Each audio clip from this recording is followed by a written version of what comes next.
Deputies in Charleston County have arrested and charged 3 people in connection with an armed robbery that happened over the weekend.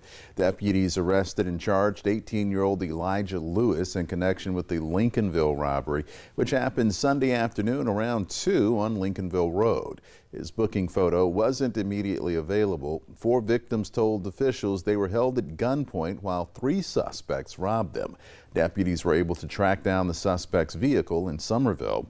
Lewis was arrested without incident along with 2 juveniles who are not being named because of their age. Lewis was booked into the Charleston County Jail while the other suspects were taken to the Juvenile Detention Center.